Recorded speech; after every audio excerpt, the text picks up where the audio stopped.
everyone, आएँ फेरि बाटो लिएर अघिको ठाउँ र अहिलेको ठाउँ चाहिँ मैले बर्ड चेन्ज गरिसकेँ म अघि उतापट्टि थिएँ भने अहिले चाहिँ म यतापट्टि छु यहाँनिर सक्नुहुन्छ मैले खासमा ठाउँ चाहिँ यही होला रुखहरू छ उता अघि केही छ सो त्यही हो अब के देखाउनु गाइजहरू तपाईँहरूलाई म के देखाउँ केही देखाउँदिनँ म तपाईँहरूलाई उता लान्छु होइन वहाँ त्यस्तो ठाउँ गाइजहरू म खाली खुट्टा भनेको मेरो पाइन्ट आएको हाल्न चाहिँ हुन्छ अघि मैले पार्ट 1 बनाउँदाखेरि चाहिँ यस्तो भएको थियो झन् मेरो यो होइन म त्यहाँ बसेको थिएँ नि यहाँ थियो नि त त्यतिखेर चाहिँ म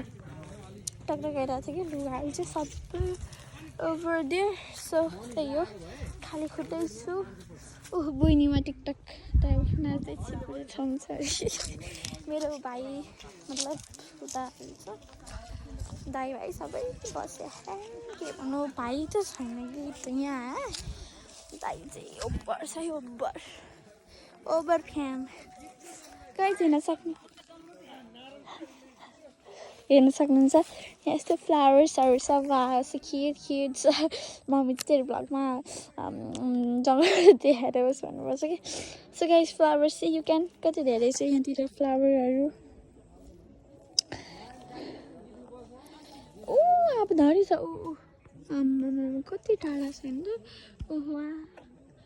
अरू त हेर्नु पनि छ कि हेर्न सक्नुहुन्छ कति टाढा छु म सो त्यही हो so however I found that अब चप्पल लाउनु छैन मलाई त्यही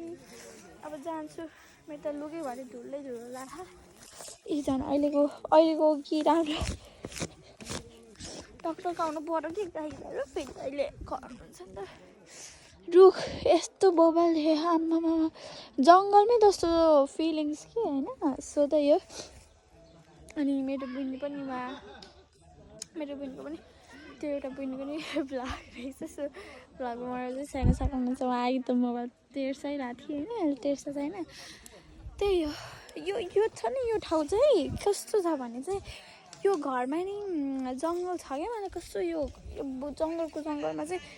घर बनाउँदा चाहिँ कुकुरहरू मतलब कुकुर त होइन बाघहरू आउँछ जस्तो हेर्न सक्नुहुन्छ वरिपरि उता यस्तो घना जङ्गल छ भित्र होइन गाइजहरू देख्नु भएन वरिपरि जङ्गल अब हेर्न सक्नुहुन्छ उहाँ भ्लग बनाइसकेको छ हेरिराख्नु न अब उता देखिरहेको छ भ्लग त अहिले बनाएन उसले त्यही हो अहिले डोको भन्नु कि के भन्नु गाइजहरू भित्र चाहिँ यस्तो छ